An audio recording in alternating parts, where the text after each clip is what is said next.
Banter Club. I'm talking about Arsenal. Nah, I'm just joking though. I want to be respectful. But for real, there's going to be a lot of banter from this loss. Brentford 2 at home. Arsenal 0. They were brave. They were brilliant. They were better. They were busy. They are the bees. They are Brentford. What a way to reintroduce yourself to the top flight. It's been 74 years since Brentford played in the top flight of English football. Big up to that 88-year-old fan. I don't know his name, but it's ridiculous. The man last watched Brentford in the top flight when he was 14 years old. That's a great story. And he is still alive to see Brentford come back to the Premier League after missing out on the playoff last time around and beat Arsenal, one of the Premier League champions of old. This is a big story. This is a big win. This is a big statement made by Brentford Football Club, winning their first London derby of the season. There'll be a few more, quite a few more, and they have started things off on the right foot. Brentford deserves the praise here. They deserve the talking point. They deserve to just be the topic here.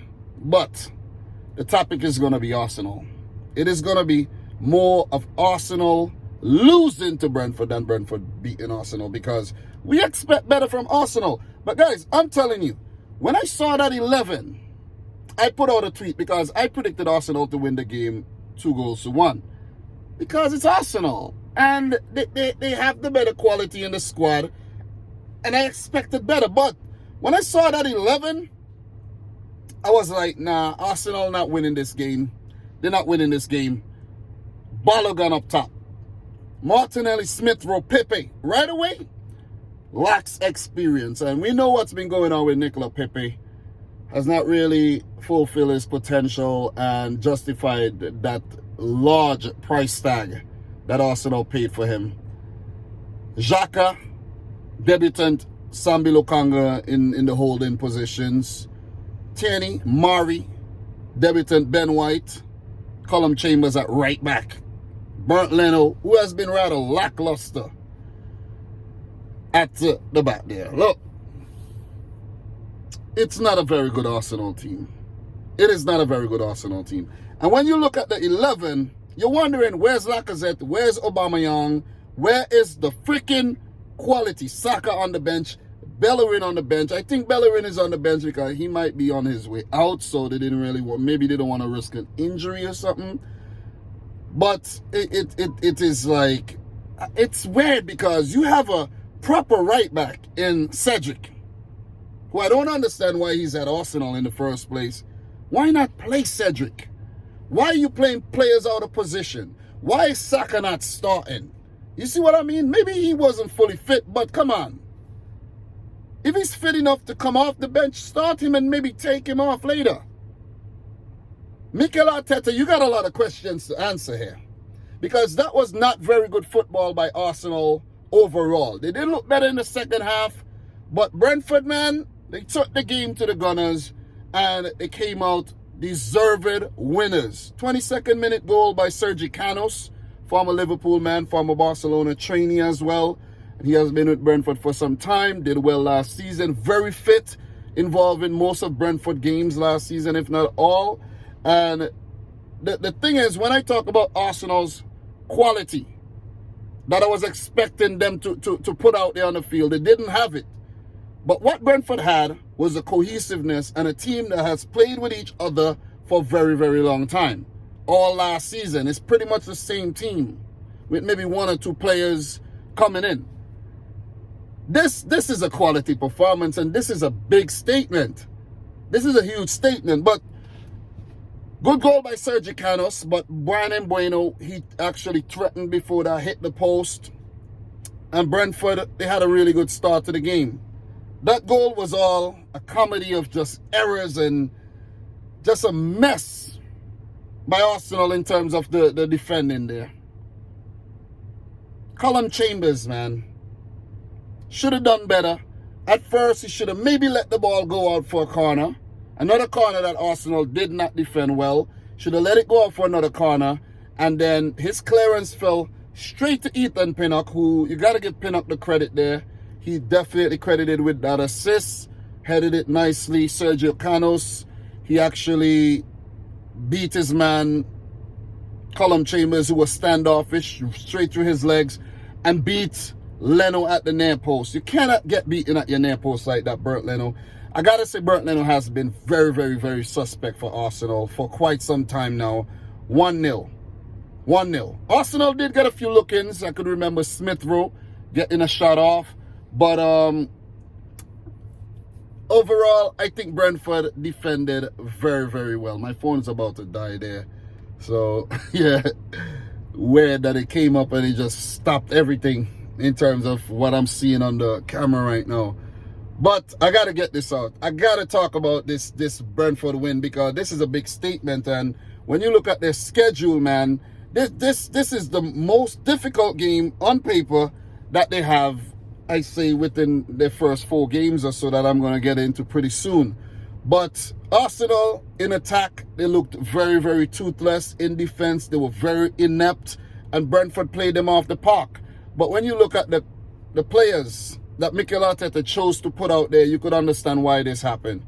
Thomas Frank, you got to give him a lot of credit here. The Brentford players, you got to give them a lot of credit. They were really, really brave. And they played like if they were in the Premier League for the last 10 seasons. Got to just put that out there. Look, Brentford went ahead, got that second goal. That came from a throw-in. Arsenal defending very poor.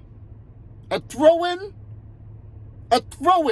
Not winning that first ball, and Norgaard in the back of the net. Listen, this team has Danish, Norwegian.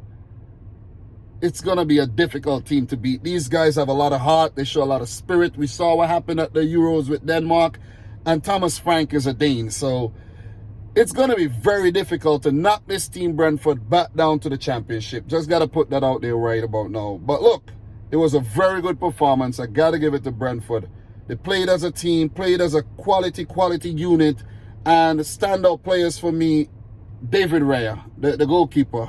Big saves, man. That Pepe save and a few other saves that I can't remember exactly whose shot it was. But David Raya, the Smith Rowe shot as well. But David Raya, he was very commanded in his box and put out a very good performance.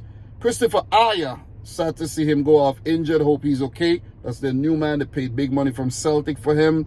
Pontus Janssen finally getting to play in the Premier League. Ethan Pinnock, Jamaican international.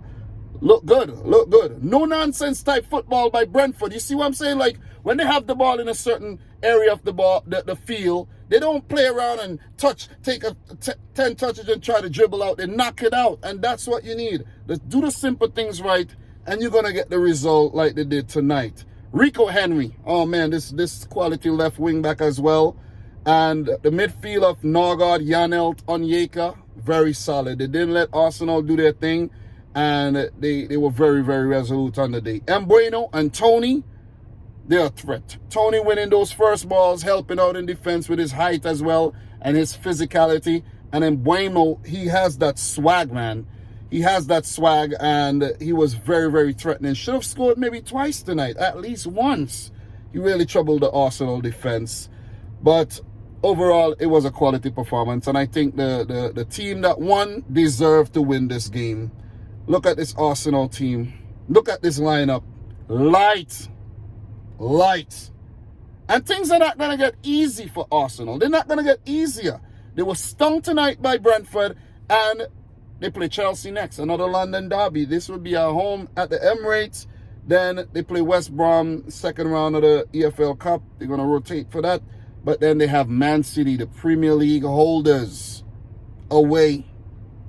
Listen, the way it's looking right now, Mikel Arteta is under a lot of pressure, and Arsenal could start out 3 matches, 3 losses.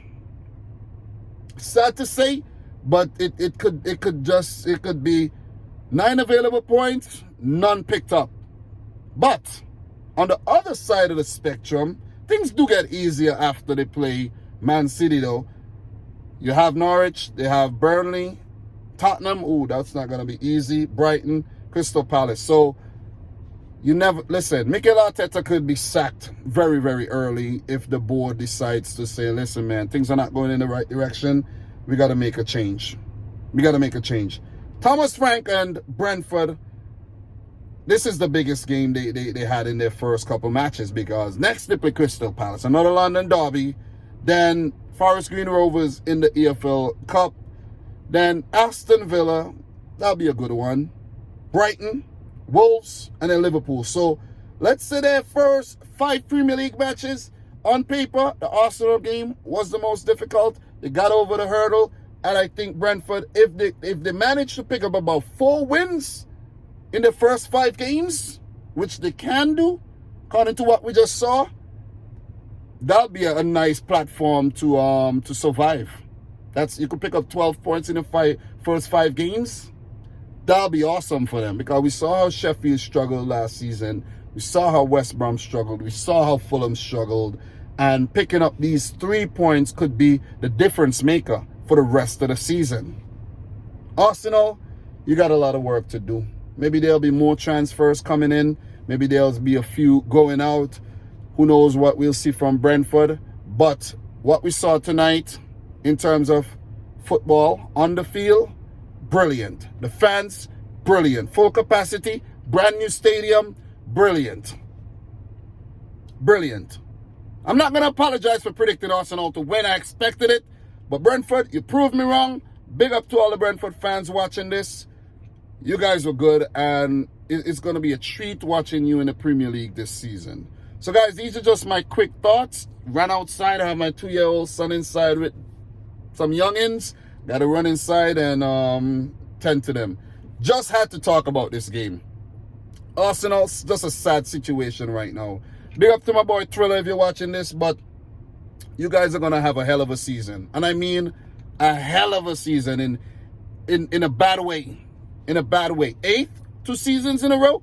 No European football this season. This should be the season Arsenal are at their best. No distractions, but it seems like things are about to get worse. Or maybe I'm jumping the gun. Get it? Maybe I'm jumping the gun. But guys, I'm your boy Dominic Rich. Subscribe to the channel if you're new. Like the video if you like it. Share your thoughts down below. And until maybe, most likely, tomorrow and Sunday, where I'll come back with more Premier League match reactions. Peace out. Rich Squad.